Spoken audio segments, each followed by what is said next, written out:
didn't they discontinue manufacturing them? Pretty sure, yeah. Wow. I'm sure there's a hipster somewhere with that definitely has got an in. Some techniques fell off of a truck. Right. Well, what I wanted to ask you, Tammy, is getting to the political economy of the historical development of electronic music.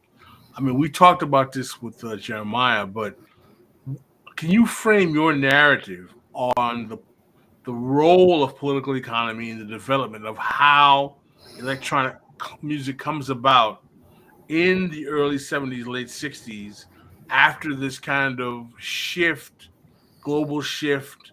You know, you have the Nixon shock, you have the way in which capitalism is transitioning into neoliberalism, and how exactly do those factors play a role in the development of this music, particularly in New York, which is going through an economic crisis right at this time, and cities have been dealing with urban rebellions from 67 to 71. How does this all fit together? I'd like to hear your thoughts.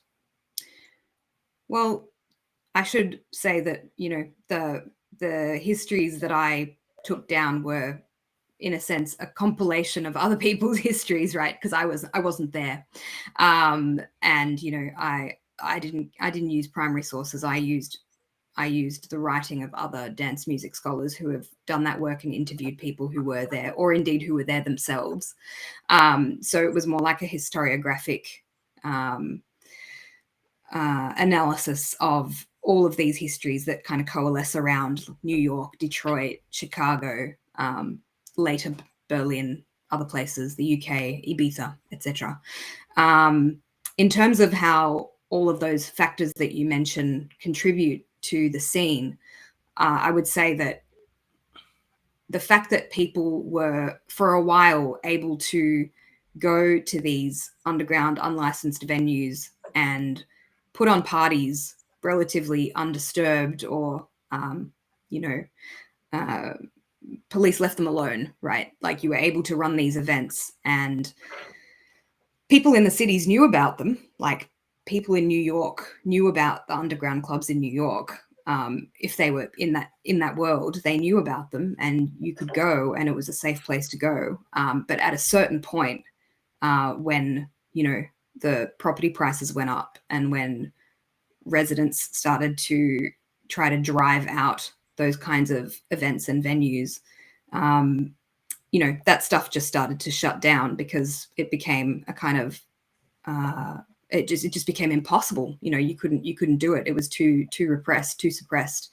So in a sense, the scene was kind of oppressed and repressed by the effects of neoliberalism. But I think, as you also suggest, neoliberalism is one of the things that was happening at the time that that disco grew out of New York. And I think, there's something to be said for the reduction in the number of people that you need in a band to be able to play dance music.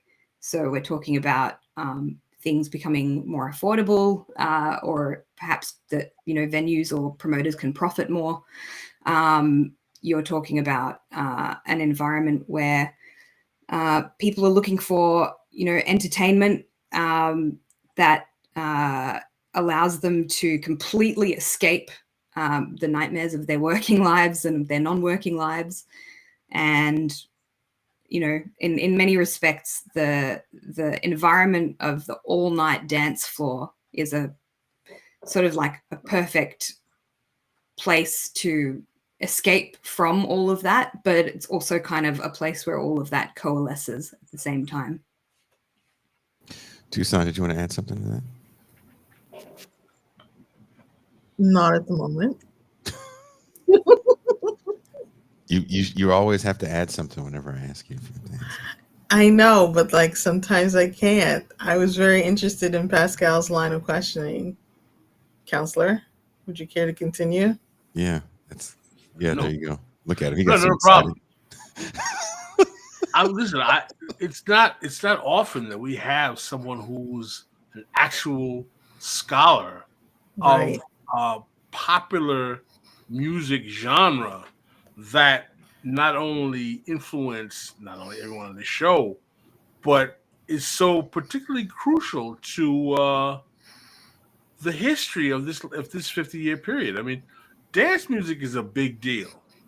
And one of the things I want to ask you now, I saw in your footnote where you quote our show, you actually quoted me in my position about how popular culture in the wake of the Kerner Commission report in the post-civil rights era, in the face of the urban rebellions, was used as a demobilizing technique to pacify radicalism in Black urban spaces. And this is transparent by what is written in the Kerner Commission report. How would you say that that is a possible analysis of the way in which the promotion, particularly starting with disco, how it floats from this urban reality and the hyperproduction of these forms of music exists so fast. You're seeing disco on television, Soul Train, and it happens so quickly. Do you see this as part of the arsenal of tools of demobilization? In other words, instead of getting them to read Fanon, let's make them dance 24 hours a day. I didn't see it necessarily as kind of a nefarious tool of demobilization as such, but I definitely take your point, and there's a broad sense in which I agree with you that that these environments, which on the one hand have been safe havens for marginalized people, and are kind of meant to be off grid, and they're about resistance, and they're about not being in the mainstream. It doesn't take long at all before they're totally in the mainstream. And this is even way pre Saturday Night Fever.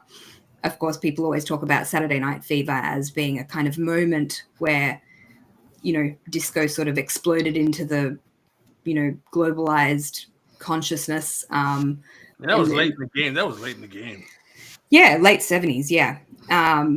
And, of course, it probably had some kind of effect like that. But before that, disco was, as you said, like already like a very mediatized genre, and people knew it was happening. And dancing all night long as a means of expressing political resistance or doing politics, I think, has been, some of the arguments that are made in scholarly work on dance music, that, part of the motivation for writing my book was to disagree with that, that you can make those arguments that people are, dancing because they object to whatever's going on in the world around them. But to say that, to put any kind of weight or significance politically on the dance floor or the happenings around the dance floor beyond we're out here to, lose ourselves, and maybe there's a kind of collective coming together, which, fine, that's really nice, and that's a good thing. I don't want to trivialize that. But yeah, to say that could replace some kind of like organized political work, I think is a problem. And those are the claims that this book was writing against. That's what I was reading in the lead up to writing this book. And that's what kind of shocked me, that people were claiming that, actually.